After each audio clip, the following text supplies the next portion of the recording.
tipo de deuda y valorar un poco desde, bueno, pues si ha habido irregularidades en la adjudicación de contratos, etcétera, y hablaríamos de deuda odiosa, ilegítima o en muchos casos inmoral o inaceptable. Y todo esto que puede sonar como muy radical, y por eso algunos partidos políticos incluso lo han retirado de su programa o de su discurso principal, tiene un histórico y se han hecho quitas de deuda y auditorías en muchos países. Uno de los ejemplos más claros es Ecuador. Alemania hizo una quita de deuda, una auditoría después de la Segunda Guerra Mundial. Y creo que es importante que tengamos en cuenta esto como posibilidad, igual que es una posibilidad salir del euro, por lo menos que generemos debate en torno a ello, porque yo creo que en cierto modo, si no, será imposible que salgamos adelante. Ahora mismo hay 8 países, si no me equivoco, en la Unión Europea que tienen más del 100% del PIB en deuda. Con lo cual es un tema muy serio y yo creo que si no nos metemos ahí en profundidad no conseguiremos bueno, pues salir de estas políticas de austeridad. Todo esto lo relaciono también en el tema Unión Europea, porque creo que Ramón hablará ahora un poco de cómo surge este libro, que es lo que viene a presentar. Surge a partir del Oxi de Grecia, en el que realmente el pueblo griego se ve sometido después de realizar un referéndum y elegir que dice no a las políticas de austericidio, pero finalmente sus gobernantes claudican y entran en el siguiente memorándum y bueno, pues siguen esas políticas de austericidio, ¿no? Yo creo que en aquel momento uno de los errores fue no tener alternativas serias a esta salida del euro, que asustó mucho a la mayoría de los ciudadanos, incluso a los gobernantes.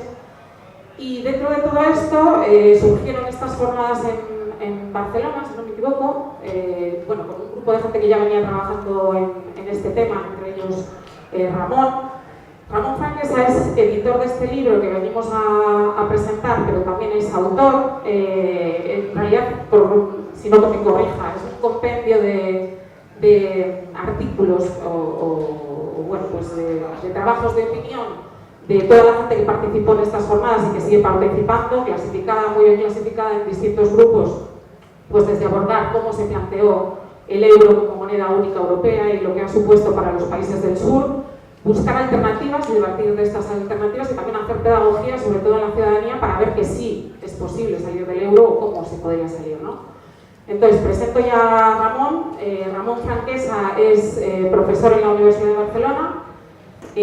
Aparte de este libro, creo que tiene alguno más publicado por ahí, ¿verdad? Y sobre todo, pues, todo se entorna un poco al tema de la plataforma de salida del euro. Y sin más, pues que os exponga él. Dejaremos una media horita y luego a ver si nos da tiempo a 10-15 minutos de debate y de preguntas, ¿vale? Muchas gracias por dejarme también presentar este espacio. Muchas gracias por darme la ocasión de poder comentar esta cuestión, que ya quiero adelantar. El tema del euro es un frente más, no es algo, no es un problema que tengamos que abordar separadamente de lo que Yayo Herrera planteaba, del problema que es de defensa de derechos básicos de la ciudadanía, sino que es una pieza más y, por tanto, resolver esta cuestión no es, como también antes intervenía, no es un talismán que nos lo resuelve todo, pero que en cambio es una cuestión que nos da boca. Voy a intentar explicar muy sucintamente por qué y luego quiero abordar también cuestiones de la coyuntura más actual de la Unión Europea en este momento. ¿Por qué el euro se ha convertido en un factor que nos lleva al empobrecimiento? Pues porque es un modelo monetario diseñado para provocar lo que estamos viviendo hoy. No es que estuviera mal diseñado, no es que hubiera un error en la manera en que fue concebido, sino que la estrategia era construir una moneda que quitara soberanía a los estados para en una situación de recesión económica meter a los recursos públicos bajo las uñas de los caballos. Intento explicar esto muy resumidamente. En su momento, en un momento de crecimiento de la Unión Europea, pocas personas plantaron cara a esta cuestión. Economistas como Pedro Montes, como Martín Seco, como Salvador Jouvet, políticos como Julián Quita, denunciaron esta cuestión y fueron sometidos a un acoso y derribo por lo políticamente incorrectos, por ser antieuropeos, por ir en contra de la historia, de denunciar las cosas que hoy, a partir de la crisis del 2008, se han abierto. Muy resumidamente, ¿por qué se produce esto? Porque se le quita a los estados la posibilidad de fabricar dinero. ¿Cómo se funcionaba antes de que se nos impusiera este sistema monetario? Se funcionaba que el Estado, la entidad que gestionaba los presupuestos condicionados por los parlamentos, en una situación de depresión, en una situación de que no tenía suficiente dinero para pagar a los maestros, a los médicos, podía recurrir a fabricar moneda. Y me diréis, hombre, fabricar moneda genera inflación. Efectivamente, genera inflación. Recordemos cómo, por ejemplo, en los años 70 llegamos a tener una inflación del 18%. Es un problema, hombre, no es nada agradable que el periódico suba de precio o el autobús, pero nunca se cerró un hospital ni una escuela. Se pagaba a los médicos, se pagaba a los maestros y la vida económica, se pagaba a los parados, se pagaba a los pensionistas. La vida económica seguía. Y ese dinero servía para reactivar la economía. Porque el dinero que va a la gente que tiene necesidades, esa gente no se lo lleva ni a Andorra ni a Gibraltar. Lo hace consumiendo pan, zapatos, pagando la luz, es decir, generando actividad económica dentro del país. Y había también otro elemento importante, y es que el Estado podía amenazar a la banca privada. ¿Por qué? Imaginaros que tenemos un escenario de los años 70, en que el Estado no tiene suficiente dinero. Los bancos privados, los 7 grandes bancos que había antes en España, iban corriendo al Estado y decían, oye, antes de imprimir moneda, te compramos deuda pública prácticamente a interés cero. Es decir, hombre, ¿y por qué eran tan generosos? Por una razón. Porque cuando el Estado fabrica dinero y se genera inflación, ¿quién pierde de verdad? No el trabajador, porque el trabajador va a luchar en su empresa, va a conseguir que le suban otra vez el salario. Quien pierde de verdad es quien ha dado crédito. ¿Quién ha dado? Porque claro, si los bancos han prestado y empieza a haber inflación, imaginaros hoy en día, en el 2008, si hubiera habido la misma inflación que hay en los años 70, seguramente ahora habría mucha menos gente desahuciada. Porque recordemos que los desahucios empiezan a estallar no en el 2008, en el 2012, en el 2013, porque la gente ya no puede llegar. ¿Pero qué hubiera ocurrido si hubiera habido un proceso de inflación? Pues sí, deberían el mismo dinero, pero ese dinero valdría menos y por tanto sería más fácil y por tanto hubiera habido muchos menos desahuciados. ¿Quién hubiera perdido de verdad? El Banco de Sabadell, el Banco de Bilbao. Estos son los que hubieran perdido de verdad. Y por tanto, ellos entonces compraban la deuda pública tanta como pedía el Estado. ¿Pero qué hace el euro? Te quita la posibilidad de fabricar moneda. Y te dice, no, ahora, si usted no llega, vaya a los mercados a vender la deuda, a vender su deuda. Y los bancos están ahí como buitres, esperando.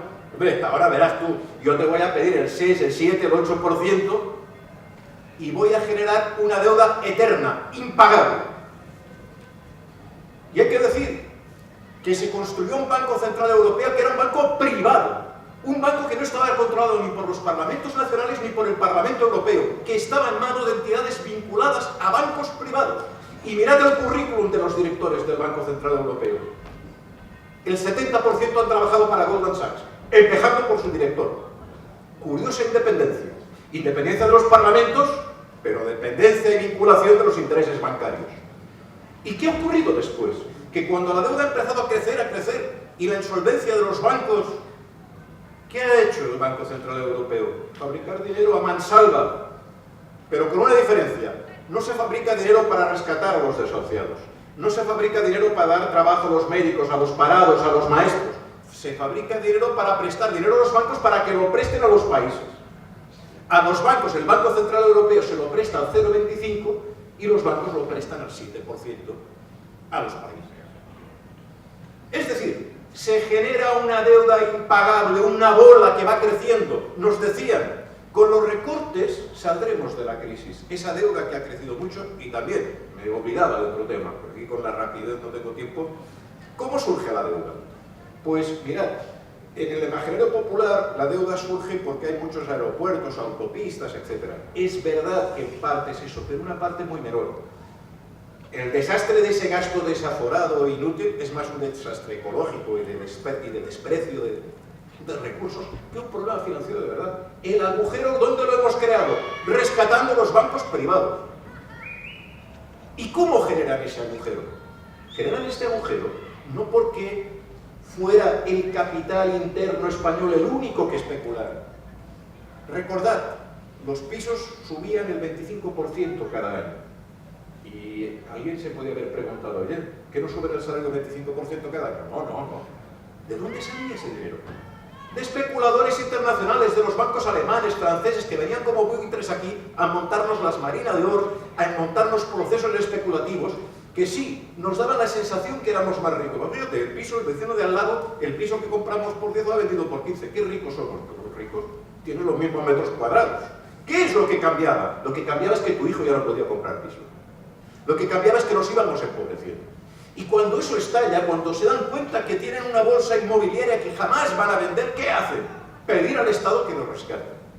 Y ahí se inicia el problema de la deuda. Nuestra deuda no es porque tuviéramos pensiones altas o tuviéramos muchos hospitales o porque la enseñanza la diéramos a nuestros estudiantes a precio muy bajo.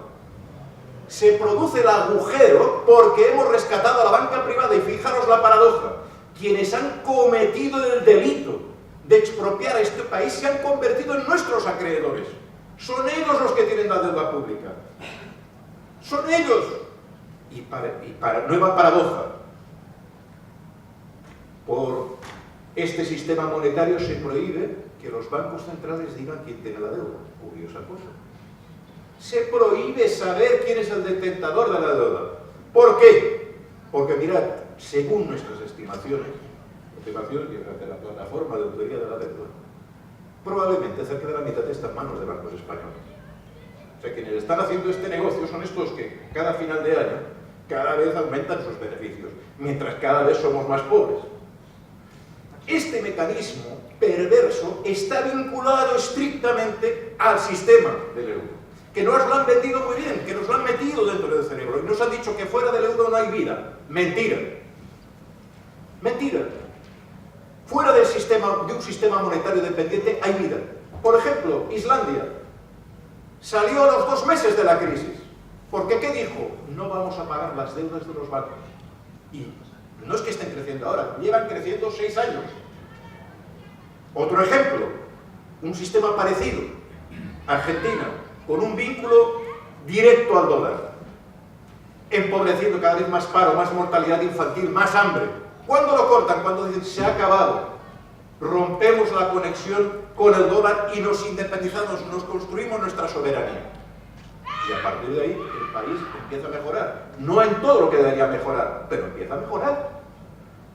Nos han colocado un fantasma dentro de nuestras cabezas que plantea que salirse de esa cárcel del euro es el infierno, es la nada. Y os voy a poner, y quiero llevar esto a un tema, con un último tema. ¿Y por qué quieren esta deuda? Fijaros, la deuda española no ha dejado de crecer. Ahora estamos en más del 100% de nuestro Producto Interno Bruto. Esto es impagable. Y crece muy rápidamente porque los tipos de interés de la deuda son muy altos. Y además cada vez tenemos más parados, más fábricas, porque claro, ¿qué ocurre? ¿Siempre genera inflación fabricar dinero? No siempre. Porque si yo fabrico dinero y doy trabajo a la gente, esta gente va a consumir, va a pagar impuestos y va a activar la economía y por tanto esto va a recuperar la economía.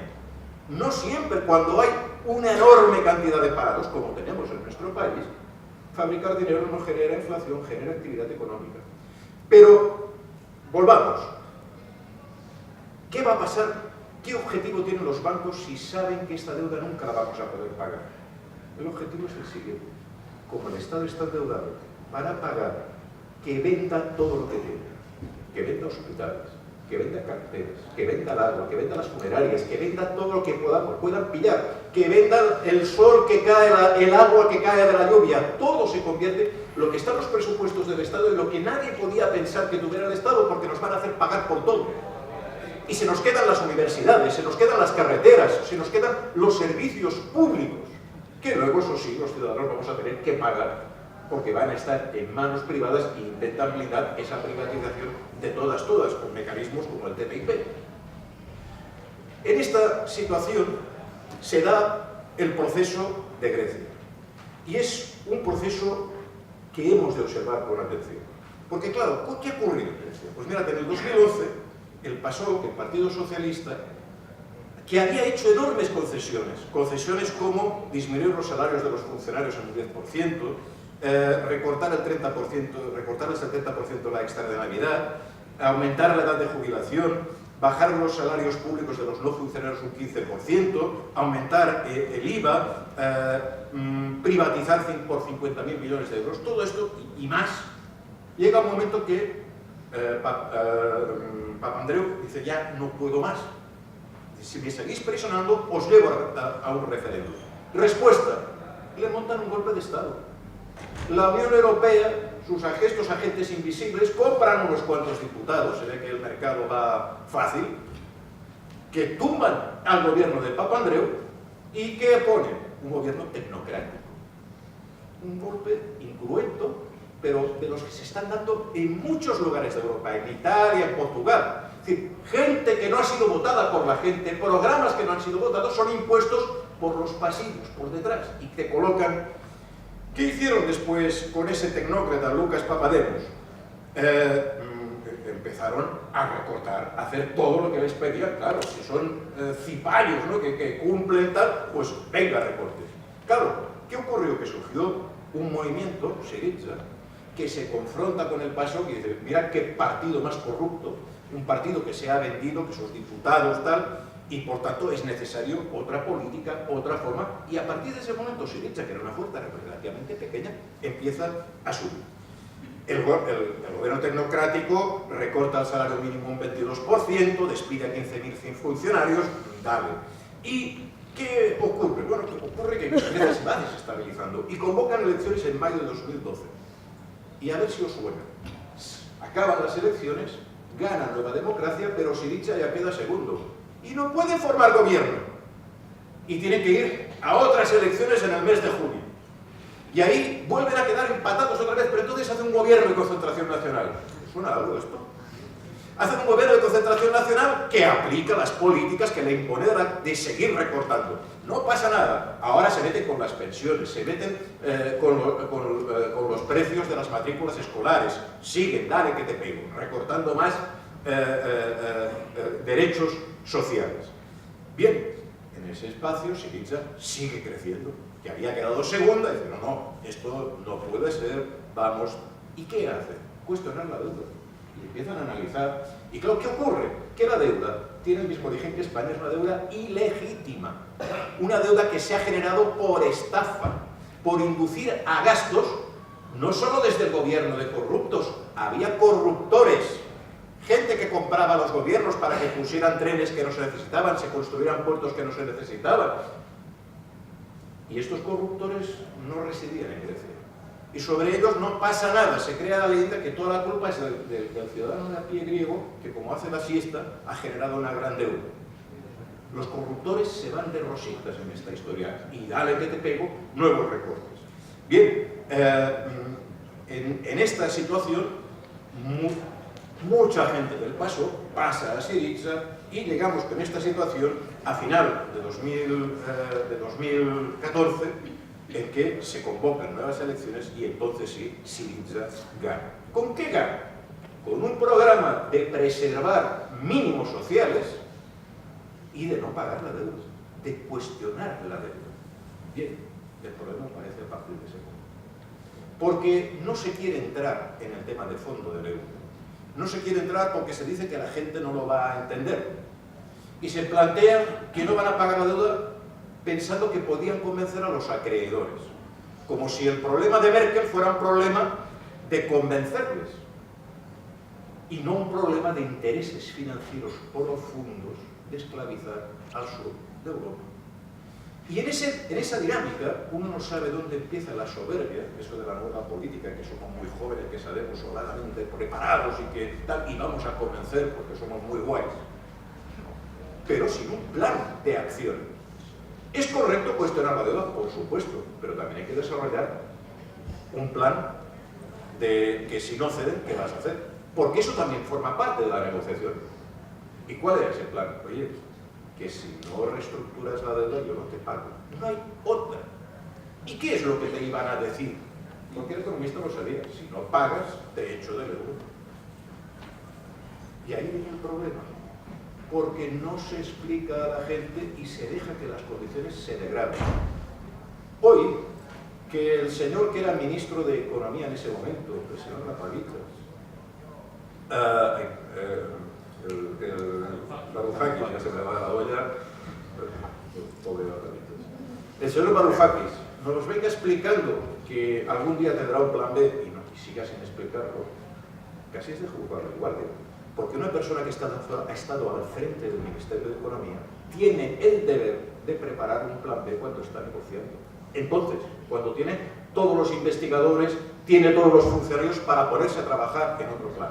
No tan solo lo prepara un plan B, sino que en el transcurso, cuando se plantan y dicen vamos a convocar un referéndum, no toman una precaución elemental que cualquier economista sabe, que es bloquear la salida de masa monetaria.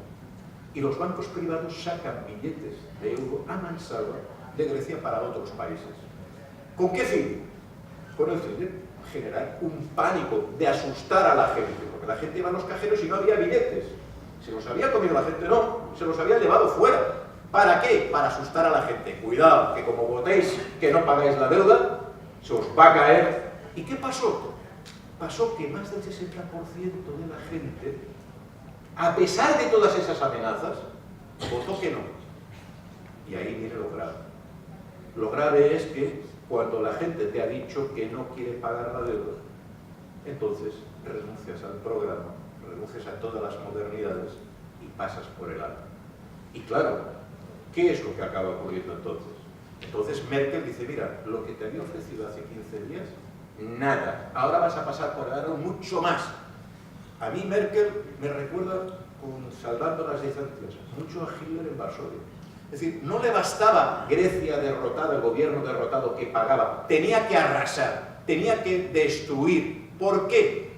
Porque había que dar ejemplo a todos los ciudadanos europeos del sur de que eso, que la estaca alemana era muy dura y que si te resistías ibas a salir caído. Es en ese contexto que decidimos convocar estas jornadas en que pues, diversos investigadores presentan 40 ponencias sobre una serie de cuestiones. Primero, analizar cómo se montó el euro. ¿Por qué hay que explicarlo?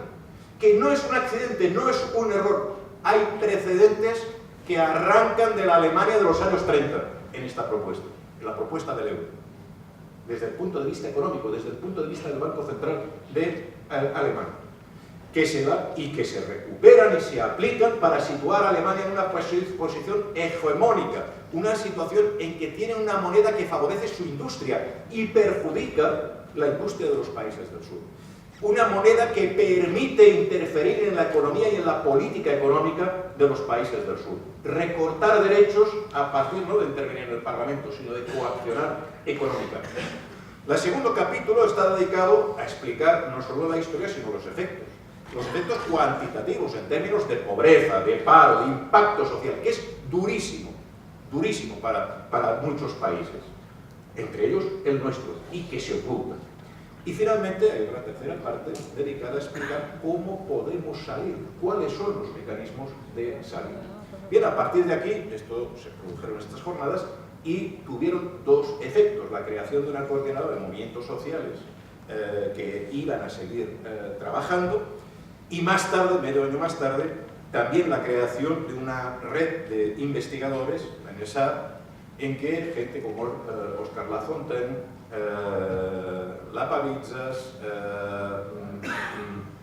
estamos trabajando para buscar caminos de salida que no que lleven a la autarquía de los países. Nadie está planteando que los países se vuelvan a encerrar en sí mismos, sino a buscar los caminos por los cuales los países podemos cooperar para desarrollarnos en un sentido de protección social, en un sentido de que nuestros campos se vuelvan a cultivar, de que nuestros parados se pongan a trabajar y, por tanto, diseñar una salida económica alternativa que no necesariamente tiene que estar en los programas.